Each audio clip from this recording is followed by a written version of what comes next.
আসসালামু আলাইকুম। সবাই কেমন আছেন?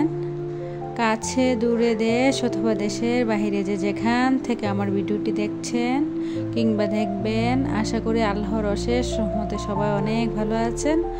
আলহামদুলিল্লাহ, আপনাদের দোয়া এবং ভালোবাসা আমিও প্রতিদিনের মতো অনেকটা ভালো আছি। এই তো আরও একটি নতুন ভিডিও নিয়ে এসেছি আপনাদের মাঝে। যারা এখনও ভিডিওটি দেখছেন সবাইকে জানাই অসংখ্য ধন্যবাদ।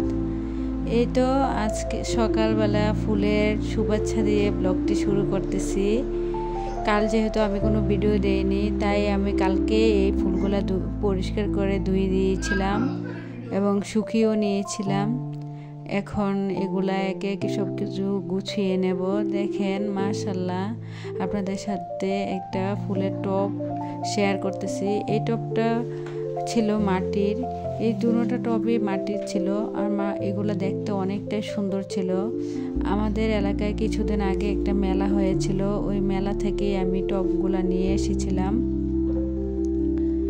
অনেক দিন হয়ে গেছে আমার বাসার ফুল পর্দা এগুলা ধোয়া হয় না, বা সময়ের কারণে আমি তা পরিষ্কার করতে পারছিলাম না। তাই কালকে যেহেতু কোনো ব্লগ ভিডিও দেইনি, তাই ভাবলাম যে আজকে যেহেতু কোনো কাজ নেই সব কিছু পরিষ্কার করে নেই। তাই আর কি বাসার যত পর্দা ছিল এবং এই আর্টিফিশিয়াল যত ফুলগুলো ছিল সবগুলা ফুল একে একে আমি ধুয়ে পরিষ্কার করে দিয়েছিলাম এবং রোদে জানালাতে দিয়েছিলাম, শুকিয়েও গিয়েছে। এখন একে একে সব কিছু গুছিয়ে নিয়েছি, জায়গার জিনিস জায়গায় রেখে দিব। আর এই যে একটা গোলাপ দেখতেছেন, এই গোলাপটা একদম মনে হয় যে রিয়েল গোলাপ। আমার কাছে এতটাই ভালো লাগে, এতটাই কিউট এই গোলাপটা, আসলে অনেকটা সুন্দর। সামনে থেকে না দেখলে আসলে বোঝা যায় না সত্যিকার ফুল আর আর্টিফিশিয়াল ফুলের ভিতরে কোনো যে তফাৎ আছে। শুধু এইটার ঘ্রাণ নেই আর অরিজিনালটার ঘ্রাণ থাকে আর কি। এদিক দিয়ে একে একে সবগুলা ফুল আমি গুছিয়ে নিচ্ছি। আর এই যে স্ট্যান্ডটা দেখছেন, এটা একটা কর্নার আর কি। এটা আমি আমার ডাইনিংয়ের এক কর্নারে রেখে দিয়েছি। আমার মেয়েটা যেহেতু অনেক ছোট, তার জন্য কোনো কিছু গুছিয়ে রাখতে পারি না। এই ফুলটা, এই কর্নারটা আমি অন্য জায়গায় রেখেছিলাম, ও বারবার এটার উপরে উঠে অনেক দিন এটা নিয়ে পড়ে গিয়েছিল।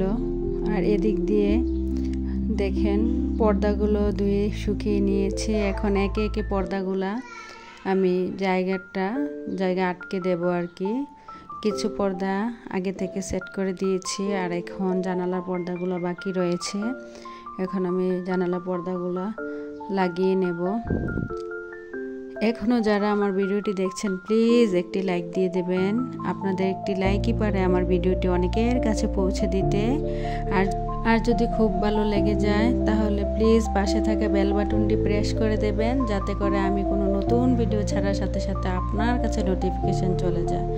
আজকের ভিডিওটি যেহেতু আমি সকালে নাস্তার পর থেকে শুরু করেছি, একে একে ফুলগুলো সব কিছু গুছিয়ে নিয়েছি, এখন পর্দাগুলোও গুছিয়ে নিয়েছি, আর এই রুমের বিছানাটাও গুছিয়ে নিয়েছি। এখন চলে যাব অন্য রুমের পর্দাগুলো লাগিয়ে নিতে, তাই অফ ক্যামেরা পর্দাগুলো লাগিয়ে নিলাম।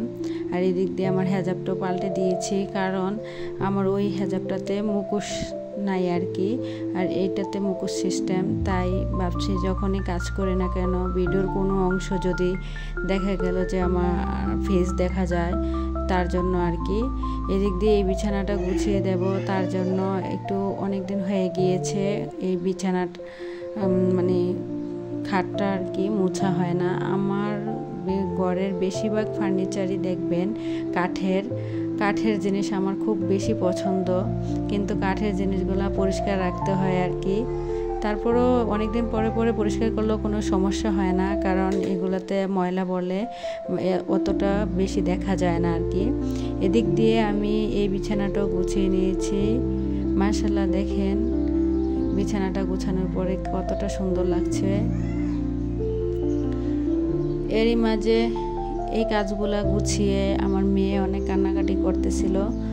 এখন প্রায় দুপুর 12টা বেজে গিয়েছে, তার জন্য ভাবলাম মেয়েকে একটু ফল কেটে দেই।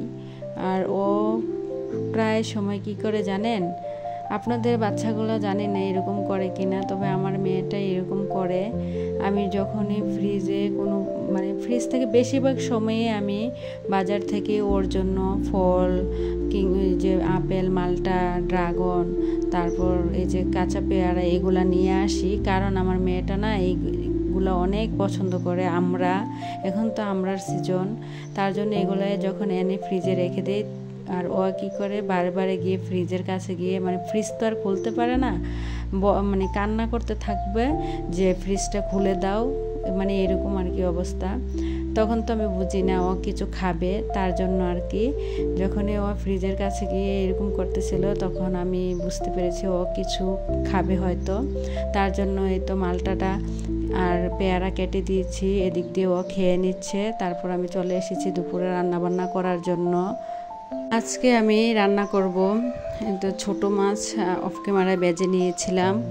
আমার এক ছেলে আবার ছোট মাছ খায় না, বড়জন আর মেজজন ছোট মাছ অনেক পছন্দ করে আমার মতো, তার জন্য 2 টুকরা পাঙ্গাস মাছ দিয়ে দিয়েছি। আর আমরা যেহেতু ছোট মাছ খাবো, তা আমাদের তো আর কোনো চিন্তা নেই।